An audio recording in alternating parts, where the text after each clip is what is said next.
Oui, ça marche. Merci. Bonjour à tous.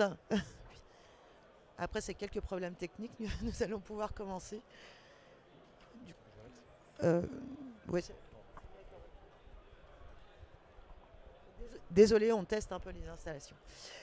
Bienvenue, merci, merci de venir à cette conférence qui est donc consacrée hop, aux solutions techniques pour la décarbonation de la chaleur dans le bâtiment. Donc un vaste sujet. Voilà, et on voulait vous parler un peu de l'état des lieux, des solutions qui existaient et puis des procédures de mise en œuvre de ces solutions. Euh, donc, donc je nous présente donc Olivier Perrier, qui est directeur commercial marché, collectivité et tertiaire Bonjour à chez tous. Dacia. Et moi-même, qui suis responsable prescription et partenariat chez EDF autour de tous les métiers du bâtiment, c'est-à-dire des promoteurs, bailleurs, constructeurs et syndics de copro notamment. Donc juste un petit rappel, pourquoi ce focus sur la décarbonation du bâtiment et la décarbonation de la chaleur dans le bâtiment en France. Vous savez que le bâtiment est le premier consommateur d'énergie en France, avec 45% de la consommation globale de l'énergie. Donc quand on parle du bâtiment, c'est bien l'ensemble du bâtiment, tertiaire et résidentiel. Et c'est le premier émetteur aussi de gaz à effet de serre si l'on considère l'ensemble des scopes, c'est-à-dire à la fois les émissions directes, mais aussi toutes les émissions indirectes liées à la production d'énergie pour alimenter le bâtiment et à la construction et déconstruction de ces bâtiments. De fait, compte tenu de l'objectif de neutralité carbone en 2050, les et de la faiblesse des actions qui avaient été réalisées jusqu'à présent, on a une forte accélération qui a été mise en place suite à différents textes de loi qui sont sortis, et notamment au niveau européen, avec la dernière couche qui est le Fit for 55 européen, qui a été revu en 2023 pour revoir une trajectoire beaucoup plus forte de réduction des émissions de gaz à effet de serre et de la consommation finale dans le bâtiment, en fixant un objectif intermédiaire à 2030, très important, puisqu'il faudra réduire de 60% les émissions de CO2 en 2030 sur le bâtiment par rapport à celles de 2019. Autrement dit, il nous reste 7 ans, même plus, 6 ans, pour réduire de 60% en gros les émissions de carbone sur le bâtiment. D'où la nécessité de trouver très rapidement des solutions à mettre en œuvre, des solutions techniques qui sont déjà sur le marché et qui existent en tout cas pour une partie des bâtiments. En face de ça, il y a effectivement une réduction de la consommation qui est attendue, donc de l'ordre de 30% à l'horizon 2030 et de 40 à 50% à l'horizon 2050. Ça se traduit, ces objectifs, par exemple, avec ce que vous retrouvez dans le décret tertiaire, avec un objectif de moins 40% en 2030, moins 50% en 2040 et moins 60% en 2050. Donc on a des trajectoires qui sont assez identiques aussi pour le résidentiel, avec des difficultés complémentaires de réalisation en site occupé sur du logement existant. Voilà.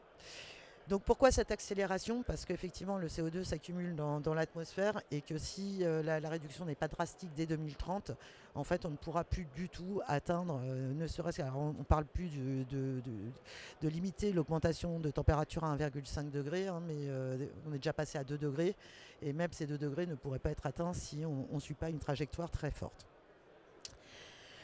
De ce fait, on retrouve en France comme en Europe, alors vous avez en haut de cette slide tous les textes européens qui se sont imposés et qui continuent à s'imposer régulièrement, et en bas tous les textes français qui s'imposent, avec pour cette année trois grands textes qui doivent sortir et venir renforcer encore les obligations carbone, qui sont la loi de programmation énergie-climat, donc la LPEC. Cette loi, il y a eu un prémisse qui a été, enfin un pré-projet qui a été mis en délibération, en concertation fin d'année 2023 et qui doit apparaître très rapidement. Il y a la loi de programmation pluriannuelle de l'énergie qu'on appelle la PPE, troisième version, donc qui va être renforcée et qui va porter sur comment produit-on l'énergie finalement pour correspondre aux besoins que l'on aura à l'horizon 2030.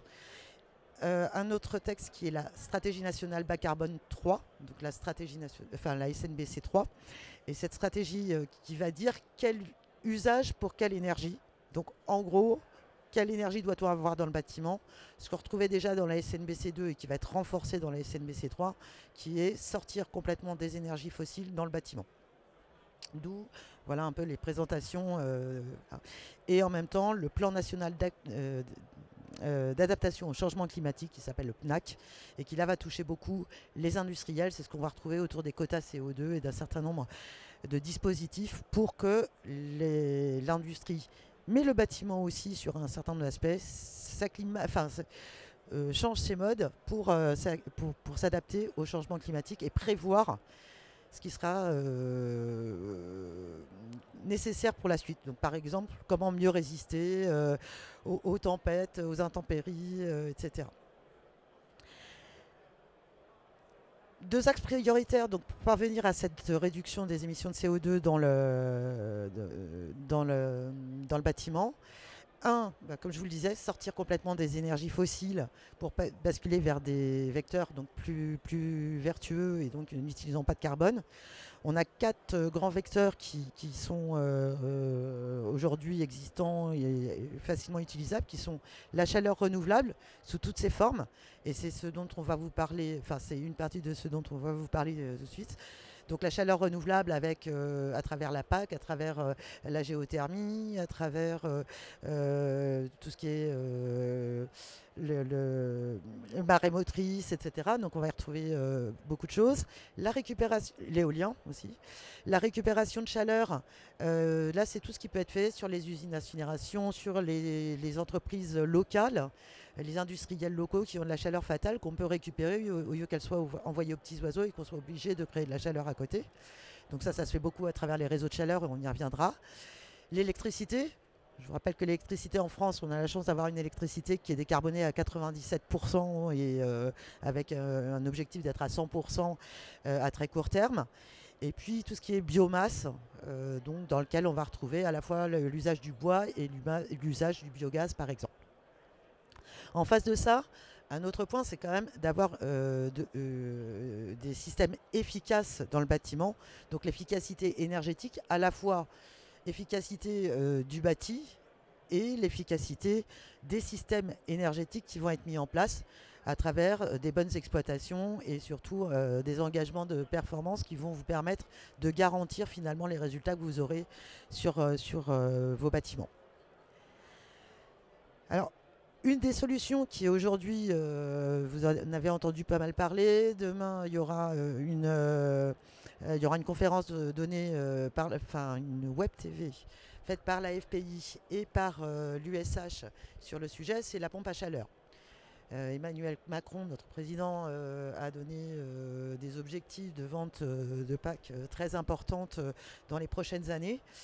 Il faut savoir que ce dispositif qui était très peu connu en France, en fait, existe déjà depuis très longtemps dans les pays nordiques. En Suède, la Suède est par exemple totalement sortie des énergies carbonées. Alors, même s'ils vendent, eux, de l'énergie carbonée à l'export, du gaz notamment, il faut savoir qu'ils n'en consomment plus dans leurs bâtiments. Et ils en sont sortis en utilisant les réseaux de chaleur, la biomasse et la pompe à chaleur qui domine vraiment dans le domaine. L'avantage de la pompe à chaleur, c'est considéré comme une énergie renouvelable, puisque il y a 75% finalement de l'énergie qui est captée sur 3 vecteurs, soit l'air, soit l'eau, soit le sol, puisque vous avez différents types de géothermie qui permettent de venir chercher les calories où qu'elles soient autour de nous. Et puis il y a un petit complément qui est fait avec de l'électricité. Mais en fait, ce qu'il faut avoir en tête, c'est que quand vous chauffez vos bâtiments avec une pompe à chaleur, vous avez en gros pour 1 kWh d'électricité consommée, 4 kWh restitués dans votre logement en chauffage ou en eau chaude. L'autre avantage de cette solution, c'est qu'elle permet aussi de faire le rafraîchissement, ce qui dans le neuf notamment ou même en rénovation permet de répondre aussi à un certain nombre de problèmes d'inconfort d'été avec l'augmentation de la température que l'on peut constater. Donc voilà, cette solution permet à la fois d'allier décarbonation, efficacité énergétique, pouvoir d'achat puisqu'on achète beaucoup moins d'énergie, 1 kWh contre 4 utilisés, contre 4 restitués, et puis de contribuer à l'indépendance énergétique du pays puisque on est sur de l'électricité produite en France. Donc voilà, grand nombre de solutions, contrairement à ce qu'on peut imaginer. Il existe beaucoup de solutions à la fois dans le tertiaire et dans le résidentiel. Alors effectivement, Nathalie en a parlé. Dalkia, on est donc la filiale service énergétique du groupe EDF et on travaille sur 2 axes. Le premier qui est le consommer mieux, donc c'est tout ce qui a rapport à de la chaleur renouvelable, en tout cas de la chaleur décarbonée, pardon. Et puis le deuxième axe qui est consommer moins. Donc finalement, dans le temps imparti, j'ai voulu faire un petit focus sur quelques solutions qui sont facilement déployables puisqu'aujourd'hui la technologie est connue, la technologie est maîtrisée et donc elle permet d'accélérer entre guillemets le rythme dans le cadre des objectifs dont Nathalie a parlé. Le premier sur lequel je voulais revenir rapidement, c'est bien sûr la GMI qui veut dire géothermie de minime importance, avec 2 technologies globalement. Une première, on récupère les calories sur la nappe. La deuxième, on récupère les calories de la terre. Le principal avantage de cette technologie, c'est qu'elle est disponible partout sur le territoire. À quelques zones près, et aujourd'hui les cartes du BRGM pourront vous le démontrer assez facilement. Aujourd'hui, la GMI, on peut en faire partout, quelle que soit la densité urbaine ou rurale. C'est une histoire locale, c'est une histoire territoriale qui est disponible rapidement et qui peut être mise en œuvre très rapidement. L'avantage également, c'est que ce sont des solutions qui aujourd'hui, par les subventions de l'État, par le financement, qui peut aujourd'hui être rapidement déployé et en tout cas être compatible avec une logique pertinente et économique. Donc ça, c'est la première solution à retenir le message, disponible partout sur le territoire, avec aujourd'hui un coût du kilowattheure qui est pertinent, qui est économique, qui rentre quelque part dans les équations mises en place par l'État. Voilà le premier sujet qui était la GMI. Le deuxième sujet, on est toujours dans le consommer mieux, donc une meilleure chaleur, c'est le développement des réseaux de chaleur et de froid qu'on appelle renouvelables ou de récupération. Les réseaux de chaleur, aujourd'hui, c'est un sujet sur lequel que l'on trouve principalement dans les grandes métropoles, où la plupart des grandes métropoles sont équipées d'un ou plusieurs réseaux de chaleur. Un réseau de chaleur, qu'est-ce que c'est? C'est une unité de production de chaleur ou de froid qui est centralisée avec une boucle d'eau qui va alimenter un certain nombre de bâtiments, principalement souvent du logement social, des bâtiments communaux, des équipements sportifs, du tertiaire. L'idée aujourd'hui, et qu'est-ce qu'il faut faire, c'est accélérer le mouvement, puisque effectivement, si on veut remplir les engagements, il faut accélérer le mouvement. Accélérer le mouvement, ça veut dire 2 choses. La première, ça veut dire créer des réseaux de chaleur et de froid dans des zones aujourd'hui qui n'en sont pas pourvues, et donc notamment tout le périmètre des villes, des petites villes ou des villes moyennes qui en sont rarement pourvues. Et donc ça aussi, c'est un projet qui est facilement déployable, puisqu'en 2 ans, 2 ans et demi, on peut avoir un réseau de chaleur qui produit ses premiers mégawattheures avec de l'énergie verte. L'énergie verte, elle vient d'où? De la même logique que pour la GMI, on parle local, on parle territoire. C'est-à-dire, c'est en fonction du territoire, qu'est-ce que j'ai comme énergie qui est disponible autour de moi? J'ai de la biomasse. J'ai de la récupération de chaleur sur des usines d'incinération. J'ai de la récupération de chaleur, et c'est aujourd'hui le grand sujet auprès des industriels qui sont implantés sur mon territoire et qui ont de l'énergie qui partent dans les petits oiseaux, permettez-moi l'expression. Et donc tous ces sujets-là, ça permet de récupérer de la chaleur latente, de la chaleur gratuite qu'on injecte dans les réseaux. Donc ça, c'est le premier sujet. Et puis le deuxième sujet, c'est verdir les réseaux déjà existants. Et c'est déjà un gros travail, et ça permet de verdir le bilan carbone de nos territoires. Et donc on est aujourd'hui sur un mix qui est à peu près de nos réseaux de chaleur de 60%. L'idée est de passer à 65%, 67% dans les 3 ans à venir. Donc aujourd'hui, il y a un gros travail qui est fait avec les collectivités, avec les abonnés, que peuvent être donc les bailleurs sociaux ou les collectivités, pour verdir tous ces réseaux. Et donc c'est dans ce mouvement aujourd'hui qui est extrêmement important et qui occupe beaucoup nos activités. Autre solution, c'est consommer moins et mieux. Le PV, le photovoltaïque, donc l'énergie solaire, elle aussi, comme la GMI, comme la chaleur fatale, elle est présente partout sur le territoire. La technologie a aussi fortement augmenté et donc aujourd'hui on a des projets qui deviennent extrêmement rentables. Je vais zoomer sur une particularité contractuelle du photovoltaïque, c'est l'autoconsommation individuelle. Pourquoi je veux zoomer dessus? Elle a deux vertus. D'abord, évidemment, elle permet de récupérer de la chaleur naturelle et inépuisable qu'est le soleil. Mais au sens du décret tertiaire, elle est aussi un moyen de faire des économies d'énergie. Je m'exprime. Je m'explique. Le décret tertiaire, aujourd'hui, comptabilise aux bornes des compteurs concessionnaires, qu'ils soient Enedis pour l'électricité, qu'ils soient GRDF pour le gaz. Lorsque vous autoconsommez l'énergie que vous produisez, l'énergie ne passe pas sur le réseau, donc ne fait pas tourner ces fameux compteurs concessionnaires. Et donc, au sens du décret tertiaire, c'est une économie d'énergie. Ça permet d'accélérer la rentabilité de ces projets et donc d'être vertueux pour accélérer le sujet de la décarbonation des bâtiments. Je vous ai mis quelques ratios. Bien évidemment, comme tout ratio, c'est à prendre avec prudence. Néanmoins, on voit que pour 1000 m² de toiture, on va installer globalement 210 kWh crête. C'est à peu près un investissement de 250 000 euros. Et que quelque part, on va effacer à peu près 15% de sa production, en tout cas de sa consommation électrique sur le site. Je vous ai mis d'autres ratios. En gros, on compte à peu près 1000 heures d'ensoleillement par an. On a une petite dégradation normale, mais qui est extrêmement faible dans le temps de la performance de ces panneaux. Et on arrive aujourd'hui à un prix du mégawattheure produit, posé, installé, exploité, financé d'environ 70 € du mégawattheure. Je précise, ces 70 € ne prennent pas en compte une éventuelle structure d'accueil sur laquelle il faudrait refaire des travaux de renforcement de la structure ou d'isolation. Mais retenez qu'aujourd'hui, on est à 70 €. Vous connaissez tous les prix de l'énergie qui ont été largement publiés ces derniers mois, ces 24 derniers mois. Vous voyez qu'aujourd'hui, c'est une énergie qui est extrêmement compétitive, qui est durable, qui amortit les effets de volatilité qu'on a tous connus et qui nous ont tous fait peur. Donc voilà, là aussi une technologie qui est extrêmement importante et en plus qui permet d'accélérer les atteintes de l'objectif du décret tertiaire.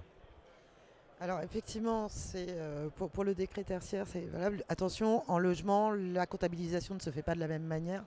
Donc ça ne vient pas en déduction de la consommation du logement, contrairement à ce qui se fait pour le tertiaire. En revanche, ce qu'on retrouve aussi dans le logement, c'est l'autoconsommation collective cette fois-ci. Donc là, on a parlé de l'individuel. La collective qui est de plus en plus utilisée, notamment par les bailleurs sociaux, etc., pour réduire les charges des locataires, puisque tout ce qui est consommé par le locataire sera déduit de sa facture d'énergie dans son logement privatif. Donc voilà. Alors, c'est des solutions qui sont techniquement plus simples et plus compliquées en collectif, qui demandent une gestion particulière et EDF de fait a développé une offre spécifique qui s'appelle Communities, que vous pouvez retrouver sur le site d'EDF.fr, qui permet d'accompagner justement les ensembles collectifs pour la gestion de ce type de consommation, puisqu'il faut tous les mois regarder qui a consommé quoi dans chacun des participants à ce projet collectif et le restituer au gestionnaire de réseau pour que ça puisse être déduit de la facture de chacun. Autre technologie ? Alors, autre solution de décarboner le bâtiment, on va passer sur la thématique plutôt qui est consommer moins. Et aujourd'hui, l'État, vous l'avez vu au travers de ses communications, au travers de ses orientations sur les subventions, veut accélérer la rénovation globale du bâtiment, qu'il soit de logement ou tertiaire. Je voulais mettre l'accent sur un outil contractuel qui me semble pertinent, qui est le MPGP ou le CPE. Le CPE, c'est son terme, on va dire, privé. Le MPGP est son terme pour la commande publique, marché public global de performance. Qu'est-ce que c'est cet outil contractuel? C'est un outil qui va permettre, en un seul contrat, avec un seul interlocuteur, embarquer toute la chaîne de valeur de la décarbonation du bâtiment. Je vais, analyser mon patrimoine, 2, concevoir un bouquet d'actions de performance énergétique qui va pouvoir reprendre un certain nombre de technologies qui ont été que je vous ai présentées précédemment, mais pas que, il y en a d'autres que je vous montrerai après, qui va derrière réaliser ces travaux, faire ce qu'on appelle le commissioning, c'est-à-dire valider que les investissements produisent bien les bons effets à l'instant T, et puis derrière, exploiter et opérer ces équipements pour garantir une performance dans la durée. Et je dis bien, c'est bien quelque part la révolution. J'ai investi et je suis sûr du résultat. 100% aujourd'hui des CPE ont obtenu le résultat. Néanmoins, je mets une petite nuance. Il peut y avoir des ratés au démarrage et on a d'ailleurs 30% des CPE ou des MPGP qui peuvent avoir un peu de retard à l'allumage, mais au final, à la fin du contrat, 100% sont au résultat. Et donc, c'est une garantie pour toutes les maîtrises d'ouvrage. Donc, on l'a dit, un CPE, c'est je définis une situation de référence, je mets en œuvre des actions de performance énergétique, je garantis des économies dans la durée, je pénalise l'opérateur s'il n'est pas à la performance, je pénalise de deux manières. Un, en lui faisant payer les surcoûts liés aux consommations énergétiques. Deux, en le faisant réinvestir, en tout cas sur les installations, si elles ne savent pas produire le résultat nominal. Et puis dernièrement, et c'est extrêmement important, elle doit mettre en place un protocole de mesure qui est validé conjointement entre la maîtrise d'ouvrage et l'opérateur. Alors, on va passer toutes les slides. Je vois que le temps passe, donc je vais accélérer. Vous aurez les slides sans aucun problème. J'ai essayé de classer, entre guillemets, par pertinence économique. D'un côté, le ratio coût au mètre carré. D'autre part, les économies que ça peut générer.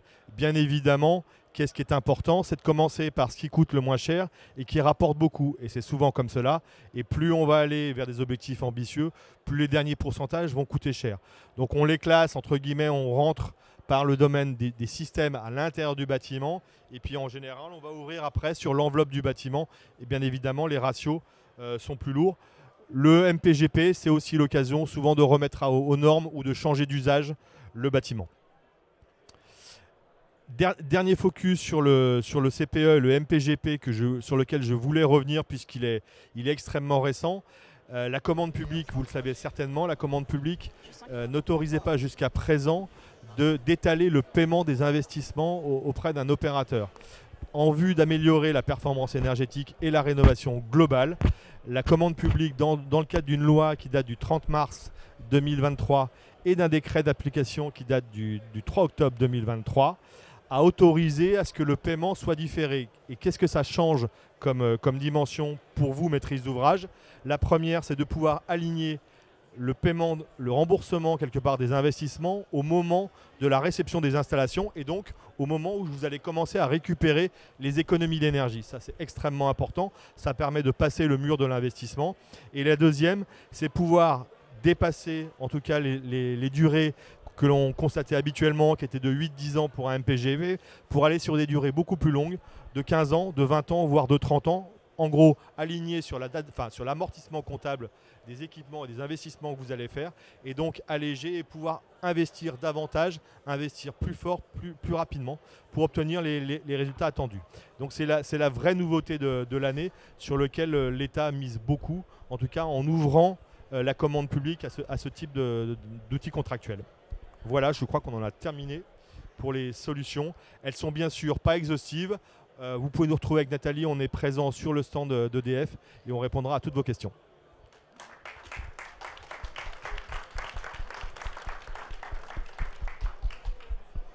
Est-ce que vous avez des questions de fait?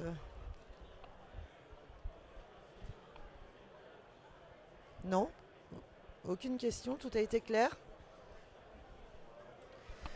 Merci beaucoup. Merci beaucoup. Et juste un dernier mot. Comme vous le voyez, il y a beaucoup de procédures qui peuvent être assez longues. Donc, ce qu'il ne faut pas oublier quand vous allez faire vos choix énergétiques, que ce soit en rénovation ou dans le neuf, déjà, il y a un certain nombre de contraintes qui peuvent s'appliquer. La première, c'est que si vous avez un réseau de chaleur à proximité, un certain nombre de textes de loi font maintenant que la priorité de se raccorder sur le réseau de chaleur, puisqu'ils ont tous comme objectif de verdir leur production et donc d'apporter des solutions c'est ce qu'on appelle locales. Les réseaux classés. Voilà, c'est les réseaux classés. Ensuite, de bien travailler en amont avec la collectivité pour savoir s'il y aurait un projet qui se ferait à proximité, que ce soit de GMI sur lequel vous pourriez vous raccorder, ou même de photovoltaïque commun qui serait de proximité. Donc n'hésitez pas aussi à voir les autorités de proximité pour tous ces projets-là et savoir quel sera le mieux. Enfin, dans tous les projets, que ce soit de rénovation ou de construction, il y a un certain nombre de textes de loi qui s'appliquent, et de plus en plus, comme je vous le disais. Et par exemple, dans le tertiaire, pour tout projet de rénovation ou tout projet neuf, le PV s'impose quasiment de fait si votre rénovation est d'ampleur. Et donc, regardez bien ça pour être conforme aux exigences réglementaires qui vous seront imposées lors des permis de construire. Et dernière précision, bien évidemment, le sujet de la rénovation se confronte forcément au financement de cette rénovation. C'est souvent les aides, et en tout cas toutes les subventions, c'est souvent un peu un parcours du combattant et un méandre.